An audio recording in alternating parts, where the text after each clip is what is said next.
warahmatullahi wabarakatuh. Perkenalkan, nama saya Sela Julita, NPM 1914051043 dari kelas THPA. Di sini saya akan menjelaskan mengenai materi statistika, yaitu mengenai peluang. Baik, di sini saya akan menjelaskan yang pertama itu untuk beberapa istilah dalam peluang. Yang pertama itu ada istilahnya ruang sampel. Jadi ruang sampel itu merupakan himpunan dari semua hasil yang mungkin muncul pada suatu percobaan. Kemudian yang kedua, titik sampel. Titik sampel merupakan anggota dari ruang sampel.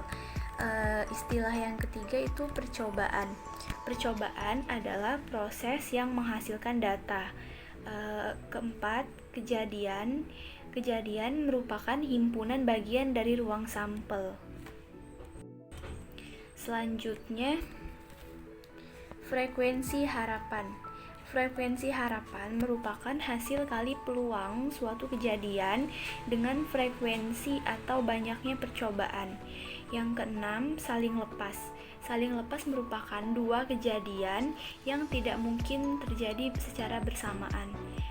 Yang ketujuh, tidak saling lepas, artinya dua kejadian yang dapat terjadi bersamaan. Yang kedelapan itu saling bebas, merupakan jika A tidak mempengaruhi peluang terjadinya kejadian B dan sebaliknya.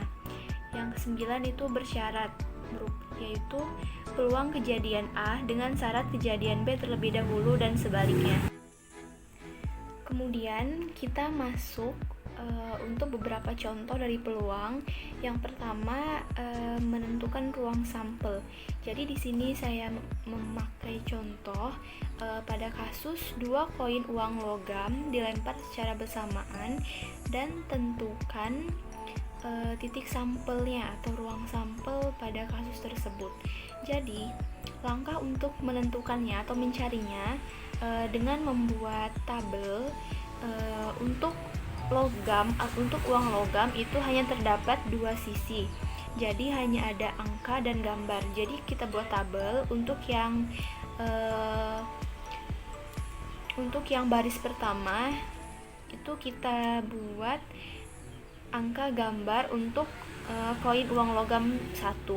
Kemudian pada kolom pertama itu ada AG, kita buat untuk yang koin uang logam kedua. Jadi diperoleh titik sampelnya itu adalah AA, angka-angka, kemudian angka gambar angka, dan gambar-gambar. Jadi banyaknya titik sampel pada ruang sampel tersebut adalah 4. Contoh kedua, dua buah dadu dilemparkan secara bersamaan, kemudian kita disuruh untuk mencari NS-nya sama seperti pada contoh 1 tadi. Jadi cara menentukannya, langkahnya adalah dengan membuat tabel sama seperti contoh yang pertama.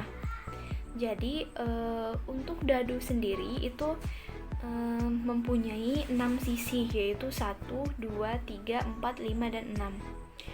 Karena kita di sini menggunakan dua buah dadu, maka untuk cara lebih cepatnya adalah dadu pertama dikali dengan dadu kedua. Jadi sisi dadu pertama itu ada 6, sisi dadu kedua juga ada 6, tinggal kita kali, jadi 6 kali 6 sama dengan 36.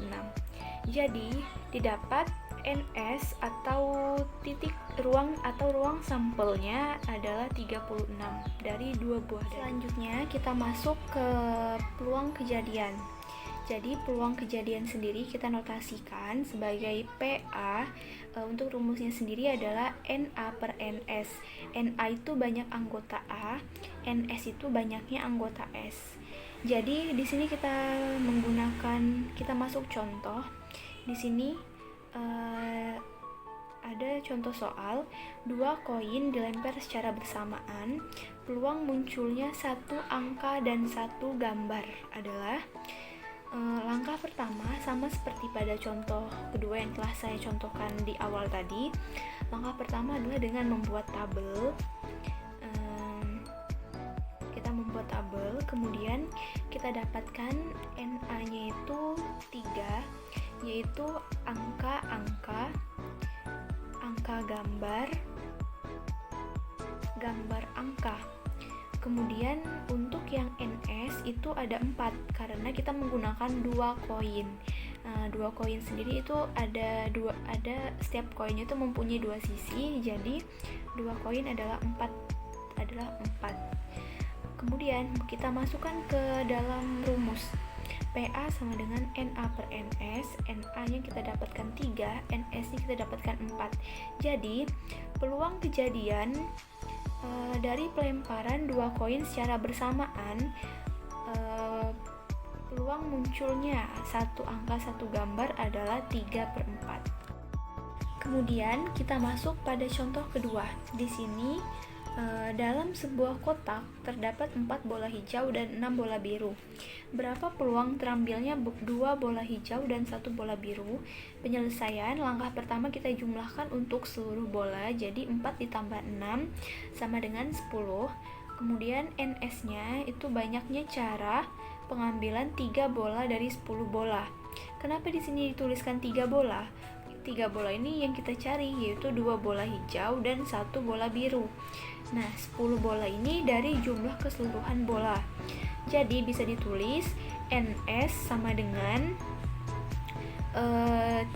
kombinasi 3 dari 10 sama dengan 10 faktorial dibagi 3 faktorial dalam kurung 10 dikurang 3 faktorial sama dengan 10 dikali 9 dikali 8 dikali 7 faktorial dibagi 3 faktorial dikali 7 faktorial. Nah, di sini 7-nya bisa kita coret, jadi didapatkan NS sama dengan 120. Kemudian kita buat permisalan. Misalkan A sama dengan kejadian terambilnya 2 bola hijau dan 1 bola biru.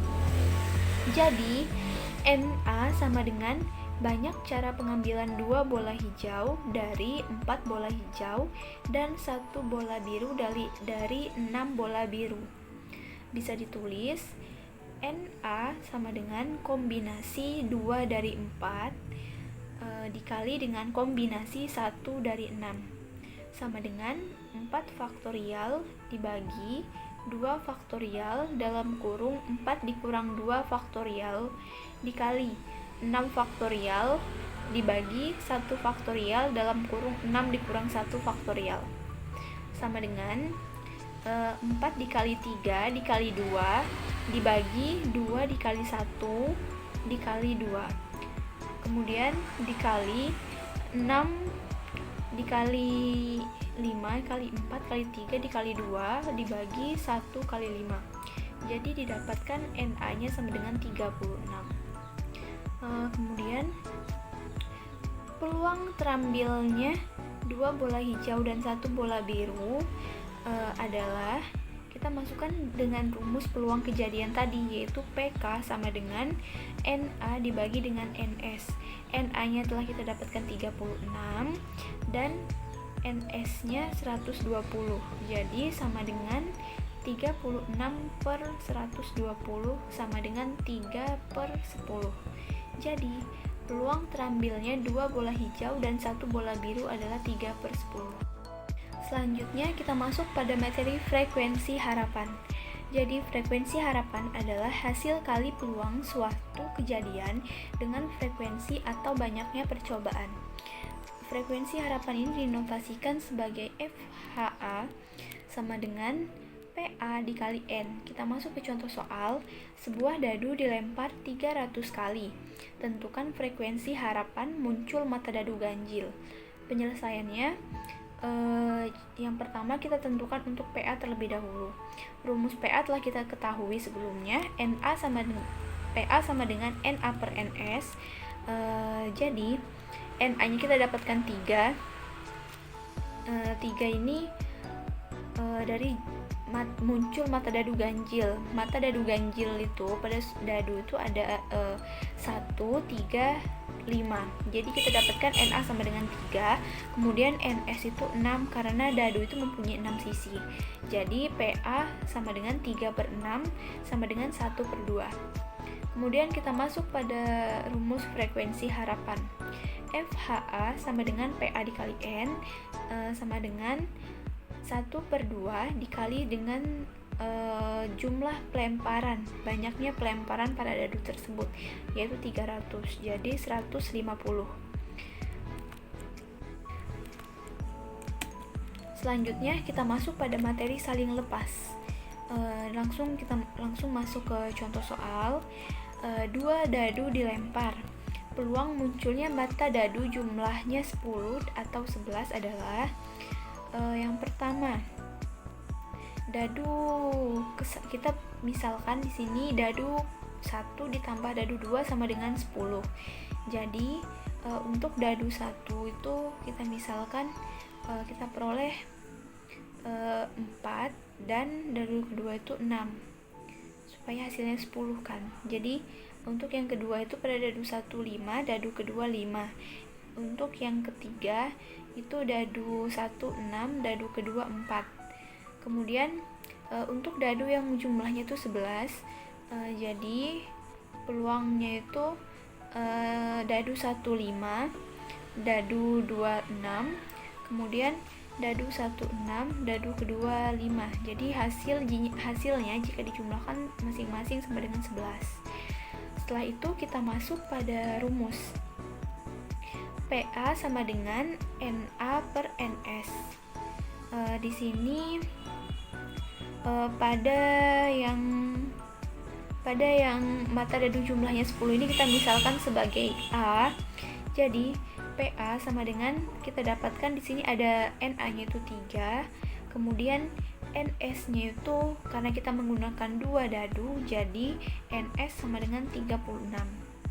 Kemudian pada PB kita dapatkan NA sama dengan 2 dan NS-nya sama dengan 36. Setelah itu kita masuk pada rumus saling lepas, yaitu P dalam kurung A gabungan B dalam kurung sama dengan PA ditambah PB. Jadi PA-nya telah kita dapatkan 3/6, langsung kita masukkan sama dengan 3/6 ditambah PB-nya 2/36. Kemudian materi saling bebas. Masuk ke contoh soal. 2 dadu setimbang dilempar secara bersamaan. Peluang munculnya mata dadu pertama bilangan prima dan mata dadu kedua bilangan ganjil adalah yang pertama NKA sama dengan 3, yaitu jumlah bilangan prima mata dadu 2, 3, dan 5. NKB sama dengan 3, yaitu dalam kurung jumlah bilangan ganjil mata dadu yaitu 1, 3, 5. Kita dapatkan NS-nya itu 6. Jadi untuk rumusnya kita masuk ke dalam rumus saling bebas, yaitu P dalam kurung A irisan B sama dengan PA dikali PB sama dengan NKA dibagi dengan NS dikali NKB dibagi dengan NS sama dengan NKA-nya kita dapatkan 3, kemudian NS-nya 6 dikali dengan NKB kita dapatkan 3 dibagi dengan NS-nya sama dengan 6 sama dengan 3 dikali 3 sama dengan 9, 6 kali 6 sama dengan 36. Jadi P dalam kurung A irisan B kita dapatkan sama dengan 9/36. Kemudian kita perkecil menjadi 1/4. Jadi peluang munculnya mata dadu pertama bilangan prima dan mata dadu kedua bilangan ganjil dari pelemparan 2 buah dadu yang secara bersamaan adalah 1/4. Kita masuk ke materi bersyarat. Di sini dicontohkan 2 buah dadu dilempar bersama. Tentukan peluang muncul jumlah mata dadu lebih dari 9 dengan syarat mata dadu pertama muncul 5. Kita masuk ke rumus. P dalam kurung A irisan B sama dengan peluang jumlah mata dadu lebih dari 9 yaitu 5,5, 5, 5, dan 5, 6. Jadi kita kita dapatkan P dalam kurung A irisan B sama dengan 2 per NS nya itu karena 2 buah dadu jadi per 36. Kemudian PB yaitu peluang dadu pertama 5, didapatkan 51, 52, 53, 54, 55, 56. Jadi kita dapatkan ada jumlah PB nya itu ada 5. Masuk ke rumus bersyarat yaitu P A B sama dengan P dalam kurung A irisan B dibagi dengan PB sama dengan 2 per 36 dibagi dengan 6 per 36 sama dengan 2 per 6 sama dengan 1 per 3. Sekian penjelasan dari saya, semoga bermanfaat. Jangan lupa like, komen, dan subscribe.